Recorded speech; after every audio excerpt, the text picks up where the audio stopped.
Bonjour tout le monde, j'espère que vous allez bien. Aujourd'hui, on se retrouve pour une nouvelle vidéo pour l'avant-match du Real Liverpool sur la chaîne de Rafito Foot. Et du coup, on va parler un petit peu des compos des deux équipes, ce que j'en pense de chaque équipe, leur niveau, qui va gagner ce match-là et puis les deux matchs. Et puis on va commencer tout d'abord par le fait que il y a une heure à peu près, Varane a été testé positif au Covid dans un test PCR. Et puis il ne pourra pas jouer ce match ici contre Liverpool, tel que Ramos à cause d'une blessure. Du coup, ils perdront leurs deux défenseurs titulaires malheureusement pour les Merengues.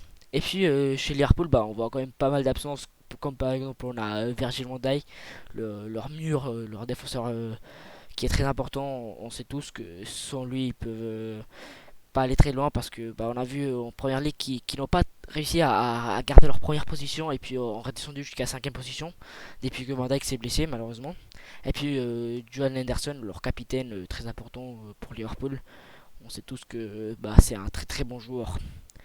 Du coup on va parler des compos et puis celle-ci on retrouve pour moi ce qui va être la compo du Real Madrid. On voit Courtois au goal, c'est presque sûr parce que Lunin j'ai quand même des doutes qu'il puisse jouer.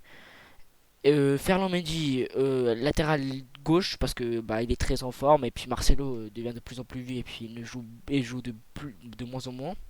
Militao, vu que Ramos s'est blessé, il va reprendre son poste et sûrement va être le capitaine ou Modric ou lui dans cette équipe du Real. Nacho Fernandez qui va reprendre le poste de Raphaël Varane, qui a été testé positif au Covid, ne pourra pas jouer ce match. Sûrement pas le Classico non plus.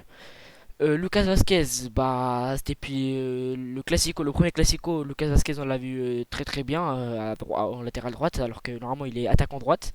C'est un poste qui s'est pas mal habitué avec, et puis il pourrait bien continuer parce que ça va très bien. Parfois il monte un petit peu en attaque, c'est un petit peu ses défauts à lui, mais sinon très solide. On va trouver Tony Kroos, très bon joueur.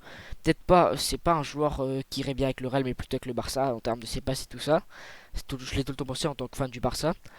On a Casemiro, joueur solide, milieu, qui pourrait très bien faire monter l'équipe comme tel que Modric, très bon joueur, le Croate, on le voit pas mal de fois maintenant, cette saison surtout, il fait une très bonne saison avec le Real. Marco Asensio, je pense que Zidane va le mettre parce que tout simplement parce que il s'est un petit peu habitué cette saison, il a pris un petit peu de retard mais il a réussi à bien avancer. Pas comme Vinicius qui est un petit peu un petit peu mal avec sa finition. On trouve pas qu'il est assez bon en termes en face du but et puis voilà. Benzema il fait une saison splendide. Attaquant de pointe sûr. Et puis peut-être Rodrigo, moi je dirais peut-être Eden Hazard, mais Eden Hazard je pense pas qu'il va jouer parce que il vient de retour de blessure et puis ça serait quand même risqué de le jouer en Ligue des Champions parce qu'il risque de se blesser encore une fois. Du coup Rodrigo à son poste il est très très bon parfois, il peut faire des très très bons matchs. Et puis de l'autre côté, du côté de Liverpool, on va trouver Alisson au goal. Et il s'est fait justement une nouvelle coupe de cheveux avec sa moustache, très très drôle si vous l'avez pas encore vu.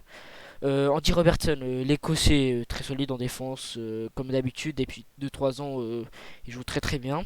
Joe Gomez, en absence de Virgil van Dijk. On va trouver Fabinho, parce que tout simplement ils n'ont pas d'autres défenseurs à mettre. Et puis Fabinho est un très bon choix, je pense même. Trent Alexander-Arnold, anglais, très bonne passe, une décision devant les centres pour faire des centres, il est très très très bon. On a Wijnaldum, Jorginho Wijnaldum, très très bon, mieux, il est assez complet, très bonne passe, assez rapide quand même, un joueur plutôt offensif sincèrement. Pas comme Milner qui est un joueur plutôt défensif, je pense sincèrement que ce sera le capitaine pour aujourd'hui. Et puis Nabil Keita, vous le connaissez, un joueur très bon en dribble en termes de passe, pas très rapide, pas très constant non plus. On l'a pas vu lors de ces derniers matchs très très très fort. Liverpool, heureusement, ils ont gagné 3-0 contre Arsenal ce week-end en s'imposant avec deux buts de Diogo Jota qui est entré en changement et puis a quand même réussi à marquer deux buts et un but de Mohamed Salah quand on le retrouve du côté droite. Joueurs comme Mané, comme Diogo Jota, je trouve que ce sera les trios parfaits, sincèrement, ceux qui sont plus en forme. Salah, très bon. Mané, de moins en moins constant ces derniers temps, mais qui pourrait quand même faire un bon match parce que on sait jamais avec Sadio Mané. Le Sénégalais est très très bon. Et puis bah voilà, le Real ils ont aussi gagné leur match ce week-end en s'imposant 2-0 face à Eibar avec un but de Benzema et d'Asensio.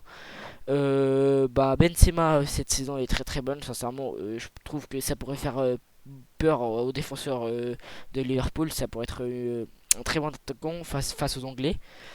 Et du coup bah faudra voir, faudra faire gaffe avec lui. Et puis voilà, moi sincèrement je pense que le Real Madrid pourront vaincre Liverpool face 2-1 on va dire avec un but de Benzema et puis de Modric et puis le but du Diogo Jota pour revenir un petit peu au score de la part de Liverpool. Bah voilà l'avant-match pour moi, j'espère que les compos vont se ressembler et puis bah, bon match à toutes les deux équipes.